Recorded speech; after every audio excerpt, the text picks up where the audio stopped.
Hello guys, आपका स्वागत है हमारे channel single commerce E classes a complete solution of commerce education. तो गाइस, जैसे कि आप अपनी स्क्रीन पर देख रहे हैं कि आज हमारा टॉपिक है एडमिशन ऑफ पार्टनरशिप। तो आज हम पढ़ेंगे कि एक पार्टनरशिप फर्म में जब हम किसी नए पार्टनर को इंक्लूड या शामिल करते हैं तो उसके कंसर्न में कौन कौन सी कंडीशंस हो सकती हैं, कौन कौन सी उसकी जनरलिटीज़ हो सकती हैं और कौन कौन से उसके जो एंट्रीज़ के कंसर्ट के जो हमारे टर्म्स कंडीशंस हो सकती हैं वो हो सकते हैं। तो आइए हम पढ़ते हैं डिटेल में इसके बारे में, समझते हैं हम एडमिशन ऑफ ए पार्टनर के बारे में।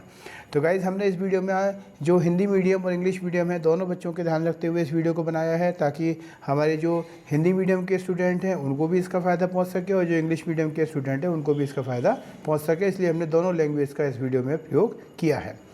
तो गाइस, समझते हैं हम सबसे पहले admission of a new partner. जैसा आप अपनी स्क्रीन पर देख रहे हैं, नए साझेदार का प्रवेश। तो हम ये कह सकते हैं कि व्हेन टू और more people work together for a long period of time by permanently putting their capital in order to make profit, then it is called a partnership business, and the accounts which are prepared in relation to the transaction taking place in partnership business are called partnership account।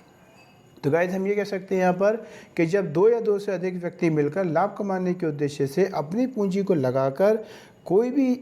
जो लंबे समय के लिए कार्य करते हैं या कोई भी व्यवसाय करते हैं तो उसे हम साझेदारी व्यवसाय कहते हैं।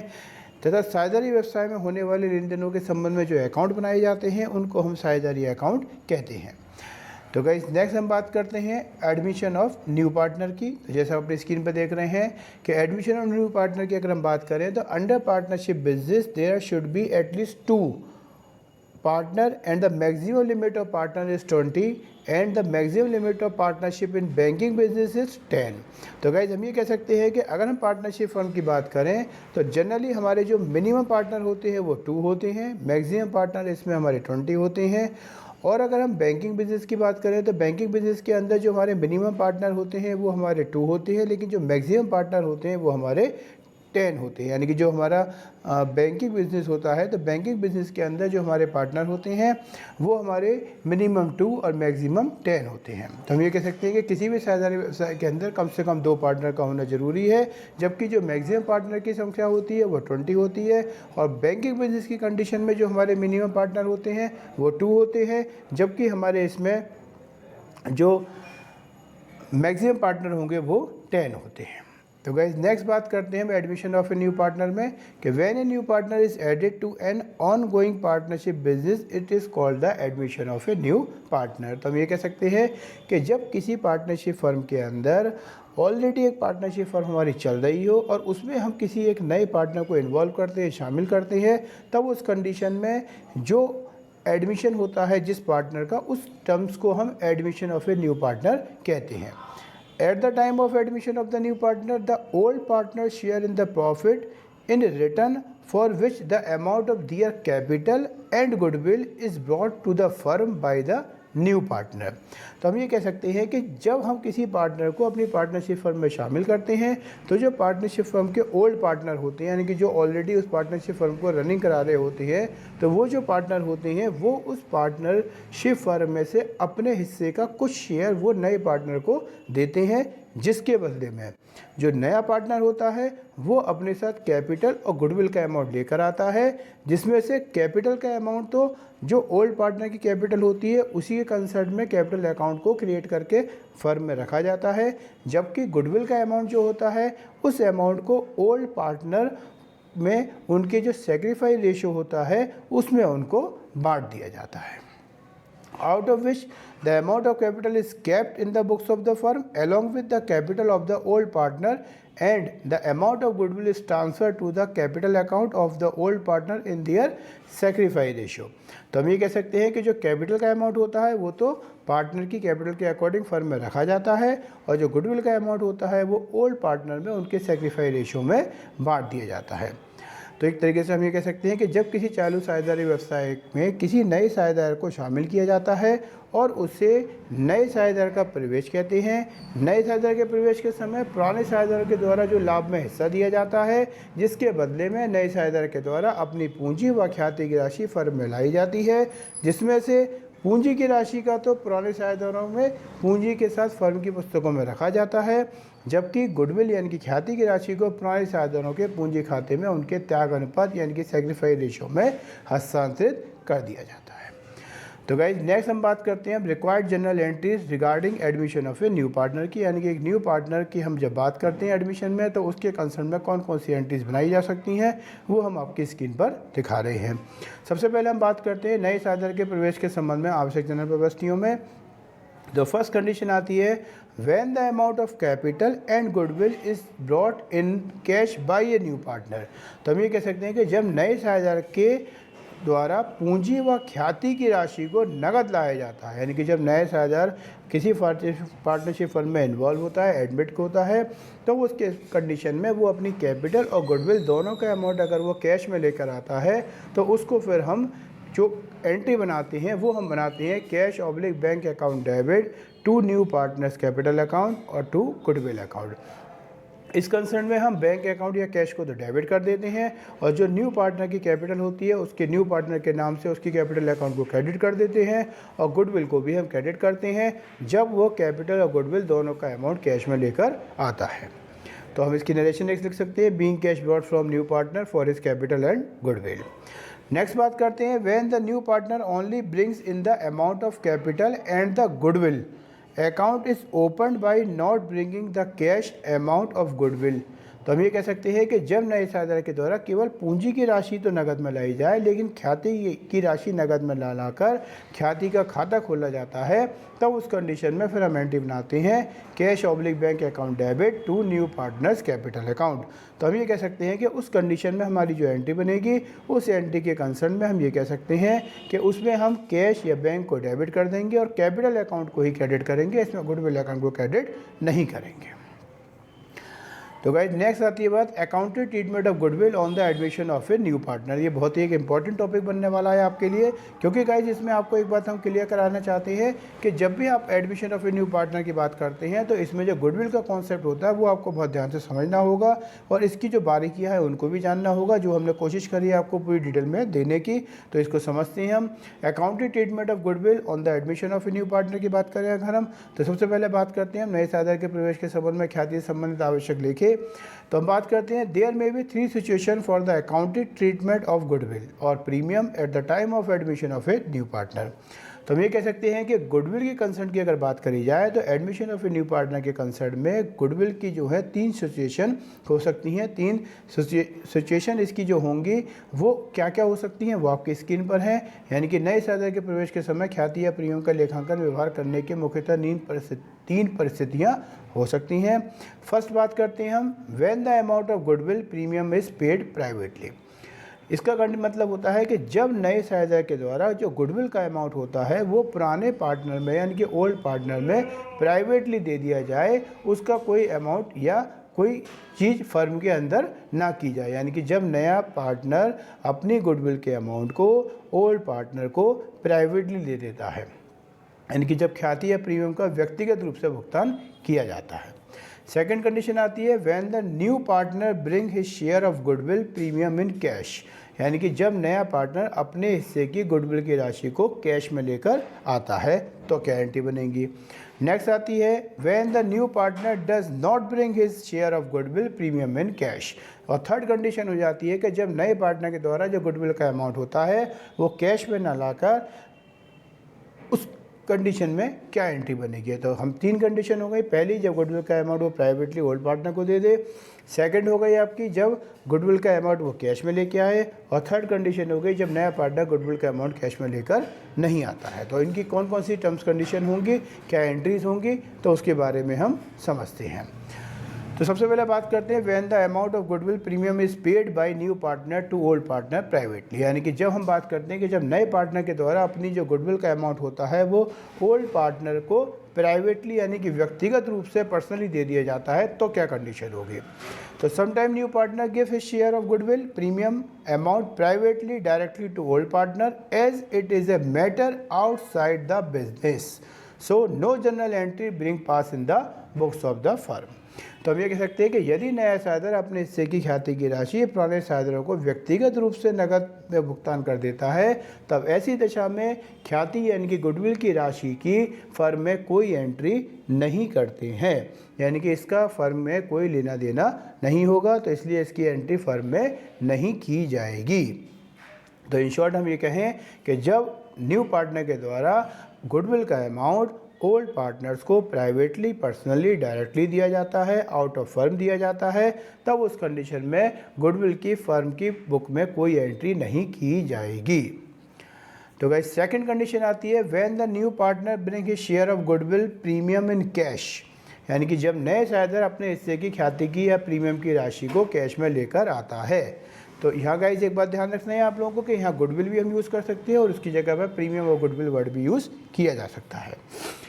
तो इसमें बात आती है in such a case there are may be following 3 conditions. तो इस कंडीशन में भी हमारे सामने 3 सिचुएशन हो सकती हैं, यानी कि हम ये कह सकते हैं कि ऐसी दशा में निम्नलिखित 3 स्थितियाँ हो सकती हैं। तो फर्स्ट हम बात करते हैं when the amount of goodwill premium brought in by the new partner in retained in the business. तो हम ये कह सकते हैं कि जब नए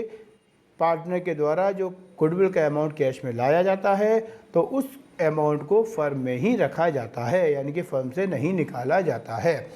इन this case the following 2 journal entries are pass firm books. तो हम ये कह सकते हैं कि इस कंडीशन में फर्म की बुक में निम्न 2 एंट्रियां बनाई जा सकती हैं, जिसमें आप पहली एंट्री देखते हैं on bringing cash for goodwill, यानी कि ख्याति की राशि नकद लाने पर, तो उसकी एंट्री बनती है cash oblique bank account debit to new partners capital account और टू गुडविल अकाउंट। जैसे हमने पहले भी आपको बताया था कि जब नए पार्टनर के द्वारा कैपिटल और गुडविल का अमाउंट कैश में लेकर आया जाता है तब उस कंडीशन में ये आपकी एंट्री बनेगी।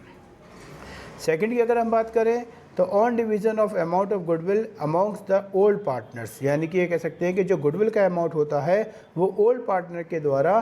क्या होता है ले लिया जाता है या ओल्ड पार्टनर में बांट दिया जाता है। तो उसकी एंट्री बन जाती है गुडविल अकाउंट डेबिट टू ओ sacrifice oblique old partners capital account, यानी कि जो गुडविल का अमाउंट होता है वो ओल्ड पार्टनर में उसके सेक्रीफाइस रेशियो में बांटा जाता है। तो जिसके लिए हम एंट्री बनाते हैं goodwill oblique premium account debit to old partners capital account. तो हम यहाँ इसकी जनरेशन बना सकते हैं being amount of goodwill credited to the old partners capital account in their sacrifice ratio. तो ये हमारी हो जाती है कंडीशन कि जब नए पार्टनर के द्वारा गुडविल का अमाउंट कैश में लाया जाए और उसे फर्म में ही रखा जाए, ओल्ड पार्टनर के कैपिटल अकाउंट में ट्रांसफ़र किया जाए। सेकंड कंडीशन आती है when the new partner bring in only of A share of goodwill premium in cash. तो हम यहाँ बात करते हैं इसमें कि जब न्यू पार्टनर के द्वारा जो अपनी गुडविल का अमाउंट है वो कैश में लाया जाता है, तब उसमें जो सिचुएशन होती है, यानी कि जब नए साझेदार अपने हिस्से की संपूर्ण राशि नकद में नहीं लाता है बल्कि ख्याति का कुछ भाग ही नकद में लेकर आता है, तो यहाँ कंडीशन हो जाती है इसकी। तो इससे पहले हम एक ये सेकंड कंडीशन इसकी हमारी जो रह गई थी वो हम पहले क्लियर कर लेते हैं। तो यहाँ पर एक कंडीशन थी इसमें कि when the new partner bring a share of goodwill premium in cash which is withdrawal by the old partner. जो पहली कंडीशन थी इसकी वो ये थी कि जब नए पार्टनर के द्वारा गुडविल का अमाउंट लाया जाए और उसे ओल्ड पार्टनर में कैपिटल अकाउंट में ट्रांसफ़र किया जाए और ओल्ड पार्टनर के द्वारा उसे फर्म में ही रखा जाए। तो हमने वो दोनों एंट्री आपको बताई। उसी की सेकंड कंडीशन आती है हमारी कि when the new partner bring a share of goodwill premium in cash which is the withdrawal by the old partner in part और फुल, यानी कि हम ये कह सकते हैं कि जब नए साझेदार अपने हिस्से की ख्याति की या प्रीमियम की राशि को नकद में लाता है और उसे ओल्ड पार्टनर के द्वारा फर्म से पूरा या कुछ भाग उसका निकाल लिया जाता है। तो ऐसी कंडीशन में हमारे सामने 3 एंट्री बन सकती हैं इसकी। पहली है on bringing cash up for goodwill, यानी कि पहली एंट्री बनती है गुडविल का अमाउंट लेके आने की, जिसकी एंट्री बनेगी आपकी cash oblique bank account debit to goodwill और oblique premium account being cash brought from new partner for is goodwill. Second होती है on division of amount of goodwill amongst the old partner. तो इसमें हम बात कर सकते हैं ख्याति की राशि को पुराने साझेदारों में उनके लाभ या त्याग अनुपात में बांटने पर। तो उसकी एंट्री बन जाती है आपकी goodwill oblique premium account debit to sacrifice old partners capital account, यानी कि पहली एंट्री हो गई हमारी जो हम गुडविल का अमाउंट कैश या में लेकर आए। सेकंड एंट्री हो गई जो गुडविल का अमाउंट हमने ओल्ड पार्टनर में क्या कर दिया, डिवाइड कर दिया, डिस्ट्रीब्यूट कर दिया। अब थर्ड एंट्री बनती है कि जब ओल्ड पार्टनर के द्वारा गुडविल का अमाउंट फर्म से निकाल लिया जाता है, तो उसकी एंट्री बनती है यहाँ पर old partners capital account debit to cash oblique bank account. तो इस तरीके से ये सेकंड कंडीशन होती है।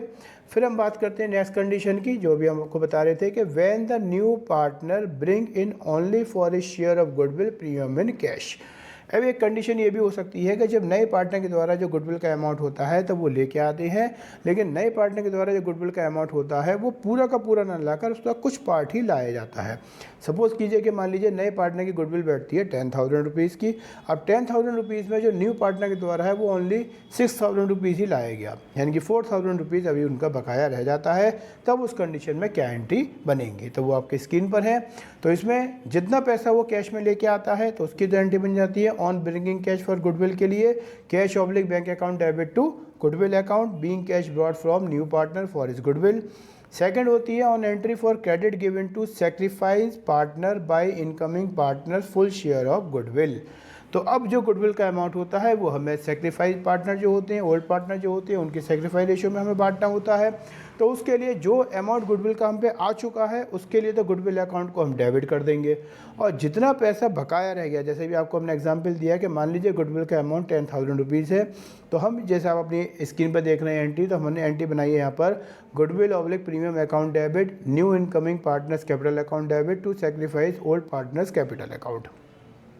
तो इसमें जो गुडविल का अमाउंट है हमारा जितना कैश में आया है, जैसे मान लीजिए फॉर एग्जांपल 6,000 रुपीज़ हमारा कैश में आ जाता है, तो गुडविल अकाउंट डेबिट को 6,000 रुपीज़ से लिखेंगे।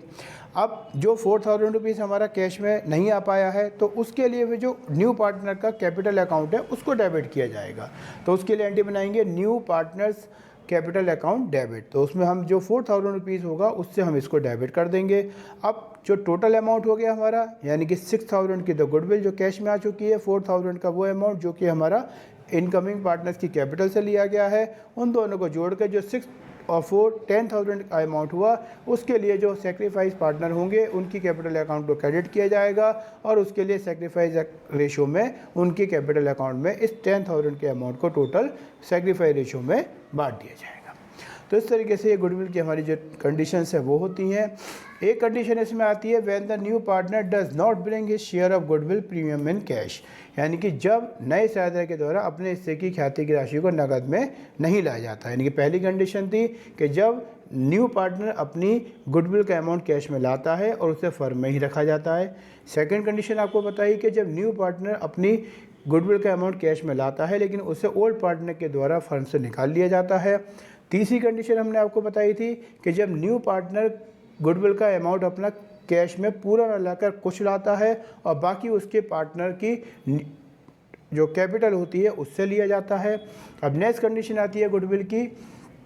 कि जब न्यू पार्टनर जो होता है वो गुडविल का अमाउंट कैश में लाता ही नहीं है, यानी कि जो गुडविल है उसका पैसा वो कैश में नहीं लाता है। तो सिंपल उसमें ये होता है अकाउंटिंग स्टैंडर्ड 26 के अकॉर्डिंग, अब अगर गुडविल का अमाउंट कैश में या गुडविल का कोई भी वैल्यूएबल अगर वैल्यू नहीं होती है गुडविल की, तब उस कंडीशन में गुडविल अकाउंट को क्रिएट नहीं करना होता है। इसलिए फिर जो इनकमिंग पार्टनर है, न्यू पार्टनर है, उसकी कैपिटल अकाउंट को डेबिट कर दिया जाएगा उस अमाउंट से जितना उसका गुडविल का शेयर है, और ओल्ड पार्टनर सेक्रीफाइस पार्टनर को क्रेडिट कर दिया जाएगा और उस अमाउंट को सेक्रीफाइस रेशो में ट्रांसफ़र कर दिया जाएगा। तो जिसके कंसर्न में जो एंट्री बनती है वो आपकी स्क्रीन पर है। New partners capital account debit to old partners capital account being capital account of new partner debited from his share of goodwill on his admission and capital account of old partners credited in their sacrifice ratio. तो guys यहाँ ध्यान रखना है कि जब भी new partner goodwill का amount लाता है तो उस अमाउंट को ओल्ड पार्टनर यानी कि जो सेक्रीफाइस पार्टनर होते हैं उनके कैपिटल अकाउंट में क्रेडिट किया जाता है, और उसको हमेशा सेक्रीफाइस रेशियो में ही क्रेडिट किया जाता है। और सेक्रीफाइस रेशियो का एक हमारा फॉर्मूला होता है जो कि आपकी स्क्रीन पर आप देख रहे हैं। सेक्रीफाइस रेशियो बराबर होता है old ratio minus new ratio, यानी कि जो सेक्रीफाइस रेशियो हम निकालेंगे तो उसके लिए जो ओल्ड पार्टनर का रेशियो होगा ओल्ड, अब उसमें से माइनस कर देंगे जो उनका फ्यूचर का प्रॉफिट शेयरिंग रेशियो होगा न्यू, उसे हम माइनस कर देंगे। तो एक तरीके से हम कह सकते हैं सेक्रीफाइस रेशियो का फॉर्मूला हो गया old ratio minus new ratio. Hindi में अगर इसकी बात करें तो सेक्रीफाइस रेशियो को हम त्याग अनुपात बोलते हैं, ओल्ड रेशियो को हम पुराना अनुपात बोलते हैं और न्यू रेशियो को हम नया अनुपात बोलते हैं। तो हम ये कह सकते हैं कि त्याग अनुपात बराबर पुराना अनुपात माइनस नया अनुपात। तो ये बात हो गई सेक्रीफाई रेशो की, old ratio minus new ratio, यानी कि जब नया पार्टनर कैपिटल का अमाउंट कैश में नहीं लाता है तो न्यू पार्टनर के कैपिटल अकाउंट को डेबिट किया जाएगा और ओल्ड पार्टनर के कैपिटल अकाउंट को क्रेडिट किया जाएगा और उसको हम उसके सेक्रीफाई रेशो में बांट देंगे।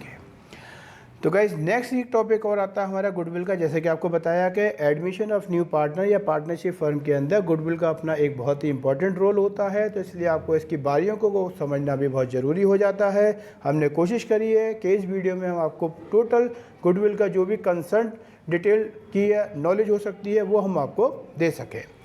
तो गाइज उसी के कंसर्न में हम आगे बात करते हैं। अब जैसा अपनी स्क्रीन पर देख रहे हैं, अकॉर्डिंग टू अकाउंटिंग स्टैंडर्ड 26, यानी कि हम बात करते हैं अकॉर्डिंग टू अकाउंटिंग स्टैंडर्ड 26 की, तो उसमें हम बात करते हैं कि if the goodwill account already appears in the books of the firm then such a goodwill account will be given by writing off debit from the capital account of the old partners to their old profit sharing ratio and credited the goodwill account. तो guys इसका concept हो जाता है कि यदि new partner की condition में, admission of a new partner condition में फर्म की बैलेंस शीट में ऑलरेडी गुडविल अकाउंट अपीयर है या गुडविल अकाउंट मौजूद है, तब उस कंडीशन में admission of a new partner की कंडीशन में जो फर्म का ऑलरेडी गुडविल अकाउंट अपीयर होता है बुक में, उसको फिर क्लोज कर दिया जाता है और उसे ओल्ड पार्टनर में उनके ओल्ड रेशो से उसको क्लोज कर दिया जाता है। तो हम ये कह सकते हैं कि यदि फर्म की पुस्तकों में पहले से ही ख्याति खाता विद्यमान है या ख्याति की राशि विद्यमान है तो ऐसी ख्याति को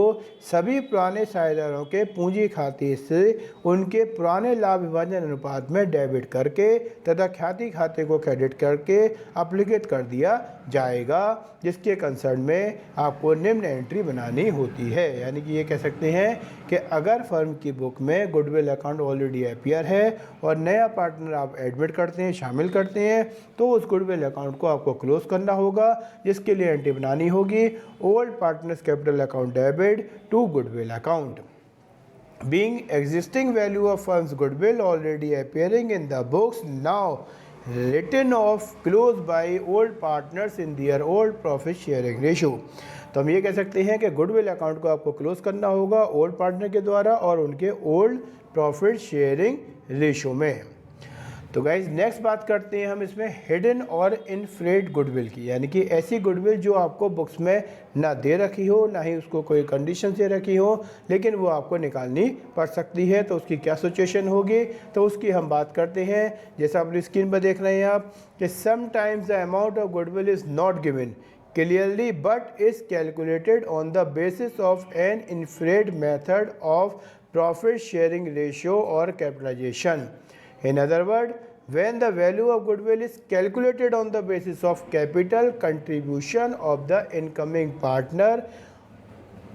and his share of profit, it is called hidden or infrared goodwill। तो हम ये कह सकते हैं कि कभी कभी ख्याति के संबंध में प्रश्न में स्पष्ट रूप से कोई जानकारी नहीं दी होती है, परंतु साझेदारों की जो प्रदत्त पूंजी होती है, उनकी जो कैपिटल होती है और जो उनका लाभ हानि अनुपात में ख्याति का जो आभास होता है, यानी कि जो हिडन होती है, ऐसी ख्याति को छिपी हुई ख्याति या आभासित ख्याति कह सकते हैं। तो हम ये कह सकते हैं एक तरीके से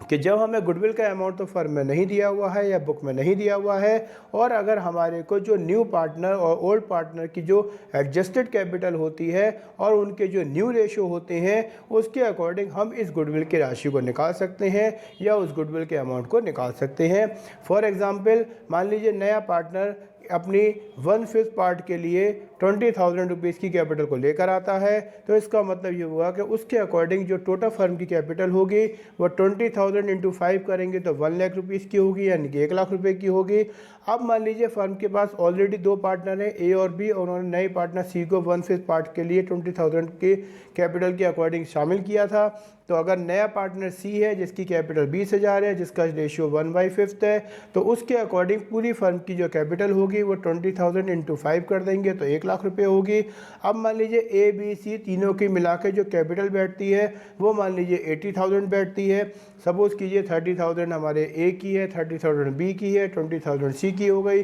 टोटल हो गया 80,000 का। तो अब 1 लाख रुपए में से 80,000 को जो हम लेस करेंगे तो उस कंडीशन में जो 20,000 का डिफरेंस आएगा वो हमारी हिडन गुडविल होगी, छुपी हुई गुडविल होगी, आवासित गुडविल होगी, इनफेरेड गुडविल होगी, जिसको हम निकाल सकते हैं। तो एक तरीके से हम ये कह सकते हैं कि इसको निकालने का जो कॉन्सेप्ट होता है, जो स्टेप होते हैं, वो हम अपने आपकी स्क्रीन पर दिखाया है, इसके अकॉर्डिंग हम उसको निकाल सकते हैं। जैसे आप देख रहे हैं स्क्रीन पर, कैलकुलेशन ऑफ हिडन और इनफेरेड गुडविल की अगर बात करें हम, तो total capital of the firm, यानी कि जो हमारी टोटल फर्म की कैपिटल है, based on the new partner capital, incoming partners capital into reciprocal of his share. जैसे भी आपको एग्जांपल दिया हमने कि मान लीजिए नए पार्टनर की जो कैपिटल है वो 20,000 रुपये है और वो 1/5 पार्ट के लिए आता है, तो उसको रेसिप्रोकल कर देंगे, 20,000 इंटू 5/1 कर देंगे, तो वो हो जाएगी हमारी 1 लाख,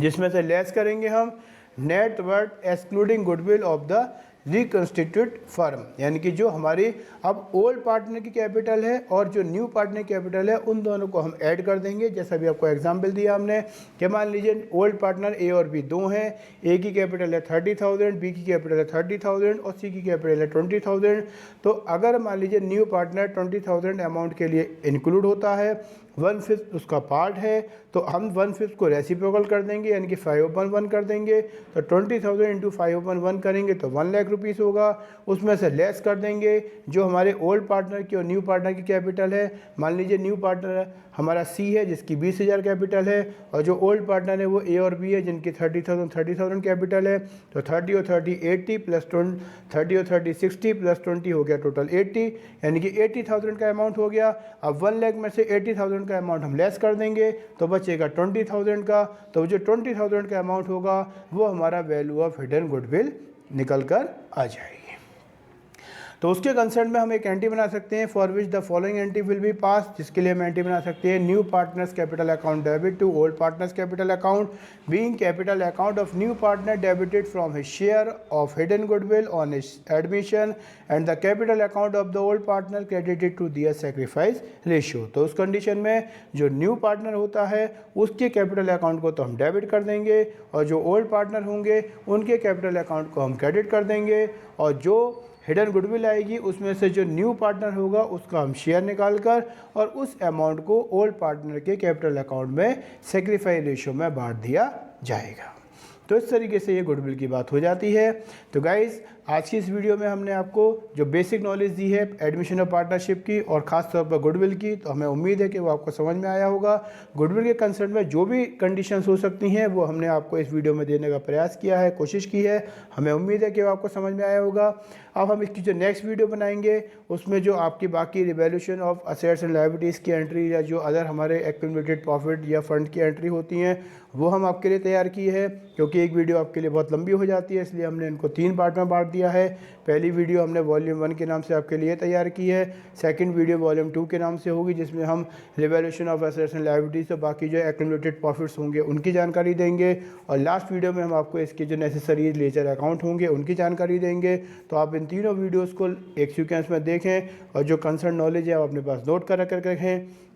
ताकि आपको सारी नॉलेज एक जगह पर कंसोलिडेटेड रूप में मिल जाएगी। तो गाइज़, हमें उम्मीद है कि आपको वीडियो पसंद आई होगी। आप हमारे साथ जुड़े रहें और नेक्स्ट वीडियो में फिर हम आपसे मिलते हैं, जिसमें हम आपको बताएंगे कि जो revaluation of assets and liabilities है उसकी एंट्रीज़ क्या हो सकती हैं और बाकी की जो कंसर्न एंट्रीज होती हैं admission of new partner concern में वो क्या क्या होंगी। तो नेक्स्ट वीडियो में फिर मिलते हैं, जब तक के लिए थैंक यू, नमस्कार। और गाइज़, अगर आप हमारे चैनल के साथ नए जुड़े हैं तो प्लीज़ हमारे चैनल को सब्सक्राइब जरूर करें और इसको लाइक शेयर कमेंट भी करते रहें। Thank you.